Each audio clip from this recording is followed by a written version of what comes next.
온유한 자를 정의로 지도하심이요 온유한 자에게 그의 도를 가르치시리로다. 아멘. 정의로 지도하심이요. 이 지도하신다는 것은 지금 10번째 요드, 알파벳이 이합체식, 답관체식, 아크로스틱. 그래서 알파벳 순서로 이렇게 시를 기록하고 있다고 그랬어요. 그래서 지도하심이요. 안내한다는 얘기고요. 이 안내하고 이끌어준다는 말에서 이 다라크에서 데레크라고 하는 길이 나옵니다. 하나님께서 안내하신 대로 인도하시는 대로 가면 길이 되는 거예요. 바른 길을 갈 수 있는 거예요. 그래서 지금 압살롬의 반역 중에 있을 때 하나님 살려주세요.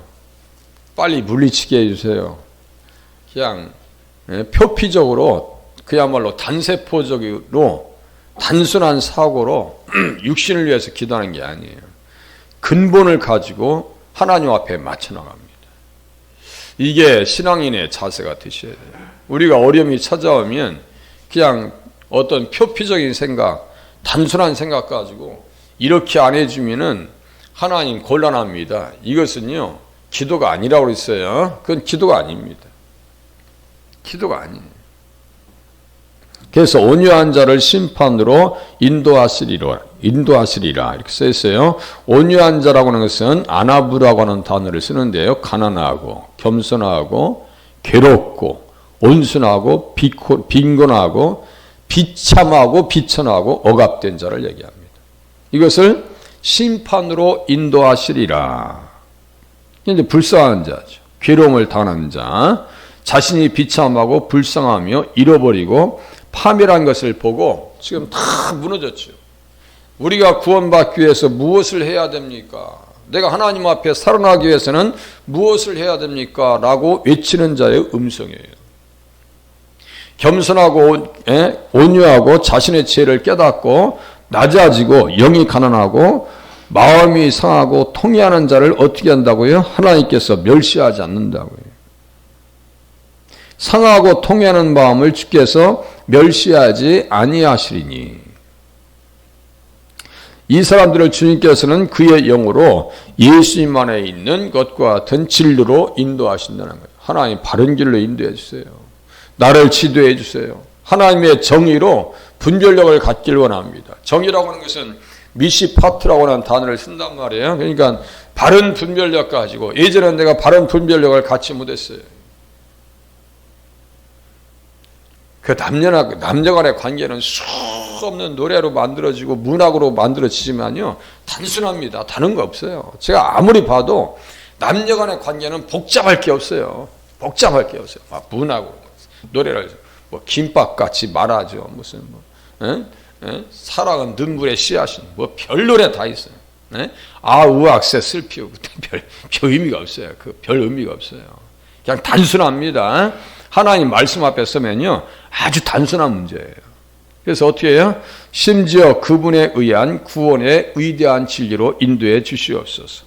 정의로 지도하심이요 온유한 자에게 그의 도를 가르치시리로다. 여기 도가 바로 대력이 나왔네요. 대력이라고 하는 단어는 다라크라고 해서 나왔다고 했어요. 그러니까 글자도 비슷하죠. 1869번, 1870번 스트롱 코드도 거의 같아요. 그의 심판 법고 율례의 길로 그리고 그들에게 참된 판단력과 다른 것들에 대한 올바른 분별력을 주시라고 지금 인도해달라고 기도하는 거예요. 올바른 분별력 달라고. 우리도요 분별하지 못할 때 많고요. 저 또한 분별하지 못할 때 많습니다. 상대방의 입장을 헤아리지 못할 때도 많고요. 가정에서도 자녀들 또 부인들 남편들의 입장을 헤아리지 못할 때가 얼마나 많아요. 그게 뭐예요? 분별하지 못하기 때문이에요. 정의로 지도하심이요 하나님의 정의로 인도해 주시옵소서. 그리고 그는 그들을 정의로 복음의 모든 진리로 인도하실 것입니다. 그래서 에레미야는 뭐라고 그래요? 여호와여 나를 징계하옵시되 너그러이 하시고 진노로 하지 마옵시고 주께서 내가 없어지게 하실까 두려워하나이다. 나를 징계하옵시되 너그러이 하시고, 미시파트라고 하는 것은 정의, 심판, 판결인데 이것도 너그러이 하시고라고 하는 단어로 번역했네요. 그러면 보세요. 이렇게 보세요. 하나님께서 너그럽게 인도하시면 어떻게 될까요? 징계라고 하는 것은 무엇일까요? 에레미야 10장 22절 들을지어다 북방에서부터 크게 떠드는 소리가 들리니 유다 성읍들을 황폐하게 하여 승냥이의 거처가 되게 하리로다. 여호와여 내가 알거니와 사람의 길이 자신에게 있지 아니하고 걸음을 지도함이 걷는 자에게 있지 아니하니이다. 그러니까 자기들 마음대로 살았다는 얘기예요. 자기들 마음대로 살아니까 뭐가 찾아왔어요? 여기 징계. 여호와여 나를 징계하옵시되. 이 징계가 와요. 자기들 마음대로 살으니까. 예? 진노를 하지 마시고 너그럽게 하시고 주께서 내가 없어지게 하실까 두려워하나이다. 이건 뭘까요? 사명과 관련된 거예요. 다 예수님과 관련되어져서 이스라엘 백성들의 존재 이유, 목적, 교회의 존재 이유, 목적. 예. 내가 없어질까 하나이다. 우리가 없어지면, 교회가 없어지면 이 사회가 어떻게 돼요?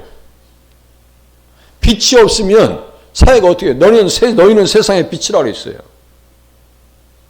너희는 세상의 빛이라고요. 예수님은 나는 세상의 빛이다. 나를 따르는 자는 어둠에 사로잡히지 않는다 했어요. 어둠에 사로잡히지 않는다는 그 말씀의 그 문맥 속에서 간음증에 잡힌 여인이 나온단 말이에요. 그러니까 예수님이 없으니까 간음증에 잡히는 거예요. 절대로요. 예수 없는 삶은 행복할 수가 없습니다. 그것이 아름답든 뭐든 그 의미가 없어요. 그게요. 그래서 주를 알지 못하는 이방 사람들과 주의 이름으로 기도하지 아니하는 족속들에게 주의 분노를 부으소서. 다 그냥 부어주세요. 그들은 야곱을 씹어 삼켜 멸하고 그의 거처를 황폐하게 하였나이다 하니라. 이 잘못 건드렸어요. 야곱을 삼키려고 그래요. 이스라엘은 목자 앞에 양이죠. 이방 사람들 앞에서 그 양이요. 양은 아무것도 아니에요. 그냥 저야죠. 늑대가 와서 잡아먹어도요. 양들은 순해가지고 그냥 소리도 못 질러. 이 바보들이에요. 양들은. 에? 이렇게 도수자로 끌려가서 이렇게 죽여도 뭐 별 소리도 별로 안 질러. 그냥 많이 질러야 꽤 하고 말지. 털을 깎아도요. 얼마나 순한지 몰라. 가만히 있어. 이것들은. 씹어 삼켰죠. 자, 그렇지만 보세요. 그러므로 만군의 여호와 이스라엘의 하나님이 이와 같이 말하노라. 보라 내가 아스루의 왕을 벌한 것 같이 바벨론의 왕과 그 땅을 벌하고 황폐하게 하였나이다. 지금 이렇게 하나님께서 심판하실 때는 지금 기간이 어떤 때예요? 어떤 차이가 있어요? 에레미야가 선포할 때와 바벨론이 멸망할 때의 그 기간의 차이는 어떻게 돼요? 기도했어요? 기도 응답의 차이는 몇 년 만에 와요? 그러니까 성경을 많이 보셔야 돼요. 70년 만에 응답받는 거예요. 70년 만에 무너지니까. 70년 만에 에레미야에 이렇게 기도한 것이 70년 만에 바벨론이 무너진단 말이에요. 그 전에 아수르는 어떻게 무너져요? 유다가 멸망하기 전에 무너진다고요. 그러니까 기도해놓으면 하나님께서 그 기도를 따라서 긍휼과 인애를 베풀어 주실 줄로 믿으시길 바랍니다. 우리 자녀들 위해서 기도. 현실적으로 안 맞는 것 같아. 얘들 아무리 봐도 복이 안 될 것 같아. 그렇지만 우리가 기도해놓으면 복받을 줄로 믿으시고 기도 생활에 계속 인내력을 발휘하실 수 있기를 바랍니다. 제가 그래서 얘기하는 거예요. 기도에 계속 인내력을 발휘할 수 있느냐 없느냐 이거예요. 지금 열심히 교회 나오다가 그냥 그 자리 싹 비워버리고 말이에요. 궁금하게 만들고 몇 년 동안 잘 나오다가 말이죠. 어느 순간에 싹 돌아서 버리고 새벽에 예배 때 말이에요. 그런 것을 제가 섭섭하다 하는 거예요. 섭섭한 거지 그게. 그러므로 만군의 여호와 이스라엘의 하나님이 이와 같이 말하노라. 보라 내가 아스루 왕을 벌한 것 같이 바벨론의 왕과 그 땅을 벌하고 이스라엘은 흩어진 양이라 사자가 사자들이 그를 따르도다. 처음에는 아스르 왕이 먹었고 다음에는 바벨론의 느부갓네살 왕이 그의 뼈를 꺾도다 그랬어. 그래, 뼈 꺾었어? 그 하나님께서 벌하신대요. 지금 압살롬도 벌을 받았어요, 안 받았어요? 그 다 같이 같은 맥락이에요. 잘못 건드린 거예요. 잘못 건드린 거예요. 예? 지금도 뭐 교회를 마음대로 씹죠. 막 그냥 이빨이 다 부러질 줄 모르고 마음대로 그래 씹으라고 그래요. 씹으라고 그래요. 반기독교적인 세력들 얼마나 기독교에 대해서 음해를 합니까? 예? 그러다가 돌아온 사람들도 있지만 사도 바울처럼요.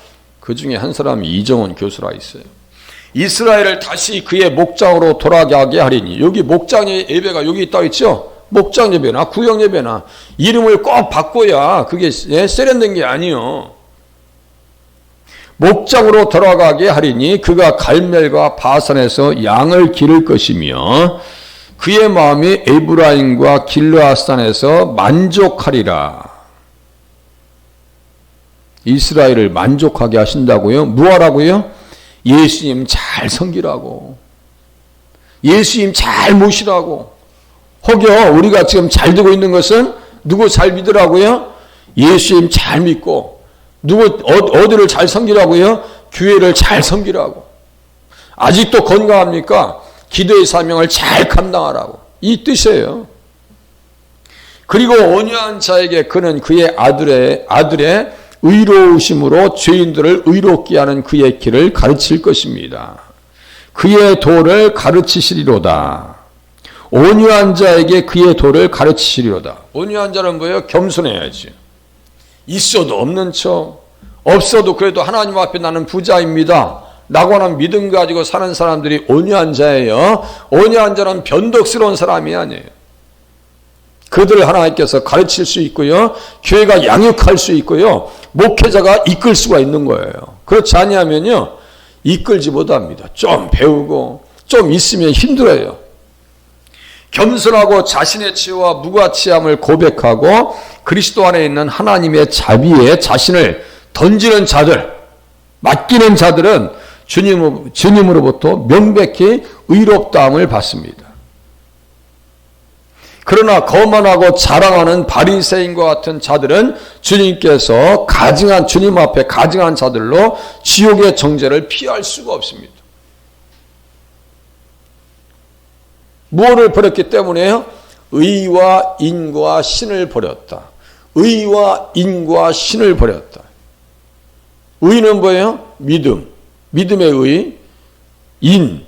자비. 신. 믿음이요, 그게. 믿음이 없으니까 의가 없는 거죠. 그러니까 어디 가요? 지옥의 판결을 너희가 피하겠느냐. 하나님 앞에서 온유한 자가 돼서 항상 믿음 가운데 세워지는 은혜가 있으실 수 있기를 바랍니다. 또 보세요. 여호와의 모든 길은 그의 언약과 증거를 지키는 자에게 인자와 진리로다. 내가 하나님 말씀을 잠시 잊어버렸지, 내가. 그러니까 일이 어그러진 거야. 여기 이제 모든 이라고 하는 것이, 여기 이제 보세요. 11번째, 카프. 파란색으로 해놨어요. 모든 길은 그의 언약과 증거를 지키는 자에게 인자와 진리로다. 내가 지금 어려움을 당하고 있는 것은 말씀을 떠난 것이다. 그랬어요. 주님의 모든 길은 자비와 진리입니다. 예수님이 가신 길은 선하고 친절한 길이며 그의 약속에 대한 진실과 신실함의 길입니다. 주의 친절한 팔에 안기세. 주의 친절한 팔에 안기세. 좀 보면서 이제 끝날 거예요. 이 길을 주님께서 그의 백성들이 걷기를 바라십니다. 이것들은 선하고 은혜롭고 옳고 바른 길입니다. 자, 보세요. 어제도 이제 베드로후서 2장 15, 16, 17, 18절 가지고 불법의 길로 간 사람들 같이 봤어요. 그 앞에 바른 길을 떠난 사람들이 뭐라 했어요? 이단이라 했어요. 이 바른 길이 뭐예요? 복음의 길입니다. 예수님을 따르는 길이에요. 예수님을 따르는 길에서 떠나니까 어디로 가요? 불법 가운데로 들어가더란 얘기예요. 그래서 주님의 모든 길은 무슨 길이라고요? 바른 길입니다. 바른 길은 누구를 따르는 길이에요? 예수님을 따르는 길이고요. 그 길을 누가 따라갔느냐? 아브라함이 따라갑니다. 아브라함이 따라가요. 그 길을 누가 따라가느냐? 역대하 27장 6절에 보니까 요담이 따라가니까 하나님께서 강성하게 하셨더라 써 있어요. 바른 길을 따라가고 예수님 따라가니까 강성하게 하셨더라. 아브라함 같은 경우는 창세기 24장 48절이에요. 또 잠언서 23장 19절 아버지가 아들에게 바른 길로 가라고 가르칩니다. 일례로 보여 다윗이 솔로몬에게 가르친 거예요. 바른 길로 가라. 누구 따라가는 거예요? 예수님 똑바로 따라가. 다른 생각하지 말고 예수님 따라가. 그리고 바른 길을 따라간 사람들은 어디 가느냐? 천국 간다고 써 있어요. 이사야서 57장 2절이요. 천국 간다고. 천국 가는 데는 순서가 없어요. 어떤 사람은 일찍 가는 사람도 있고 늦게 가는 사람도 있는데 열왕기 상 14장에 보면 아비야가 선한 뜻을 품었다. 이게 바로 아비야는 일찍 죽었는데 천국 갔다고 있어요. 그 말씀과 관련되어져서 이사야서 57장 1절 2절이 같은 말씀입니다. 바른 길을 간 사람들은 어떻게 들으냐?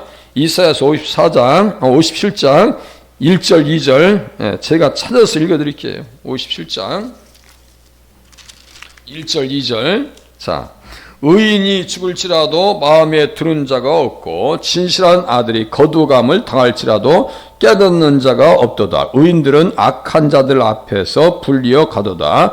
그들은 평안에 들어갔나니 바른 길로 가는 자들은 그들의 침상에서 편히 쉬리라. 그들은 평안에 들어갔나니 하나님 나라는 평안한 나라입니다. 평안한 그들은 평안에 들어갔나니 바른 길로 가는 자들은 그들의 침상에서 편히 쉬리라. 나중에 쉬었다가 예수님 오실 때 다시 일어나는 거예요. 그래서 그의 계명은 힘들지 않고 왜 계명이라고 할까요? 언약과 증거들. 증거는 뭐예요? 계속 반복해서 가르쳐 주는 거예요. 저도 지금 계속 계명 가지고 어떻게 얘기했어요? 계명과 명령과 율례와 율법과 법도를 지키는 것은 무엇을 지키는 것이라고요? 믿음을 지키는 거예요. 다시요. 계명과 율법과 규례와 증거와 언약을 지키는 것은 무엇을 지키는 것이라고요? 믿음을 지키는 거예요. 그런데 그걸 지키지 않는 것은 믿음 있는 척을 한 거예요. 철두철미하게 십계명을 지키지 않는 것은요. 누구 편에 서 있는 것이냐? 마귀 편에 서 있는 거예요. 거짓말하는 것, 마귀여 하나님의 영이요. 거짓말하는 영은 마귀의 영입니다. 다른 영은 하나님의 영이에요. 마귀의 영이에요. 적그리스도의 영이지 그게. 그게 적그리스도의 영이에요. 제가 십계명을 한번 그렇게 풀어볼 거예요. 기독론 안에서. 언제 하면 그걸 아주 시리즈로 딱 다 설교해 버릴 거예요. 그의 계명은 힘들지 않다. 그의 멍에는 쉽고 짐은 가볍습니다. 그렇죠. 아주 가뿐하죠. 그런데 얼매기 쉬운 죄악을 벗어버리자라고 히브리서 기자가 얘기합니다. 얼매기 쉬운 죄를 벗어버리자. 죄는 무겁습니다. 그래서 주님께서 말씀하시는 거예요. 수고하고 무거운 짐진 자들아 다 내게로 오라. 내가 너희를 쉬게 하리라. 내 멍에는 쉽고 가볍다. 그죠? 마태복음 11장 28절쯤에 나옵니다. 그러니까요.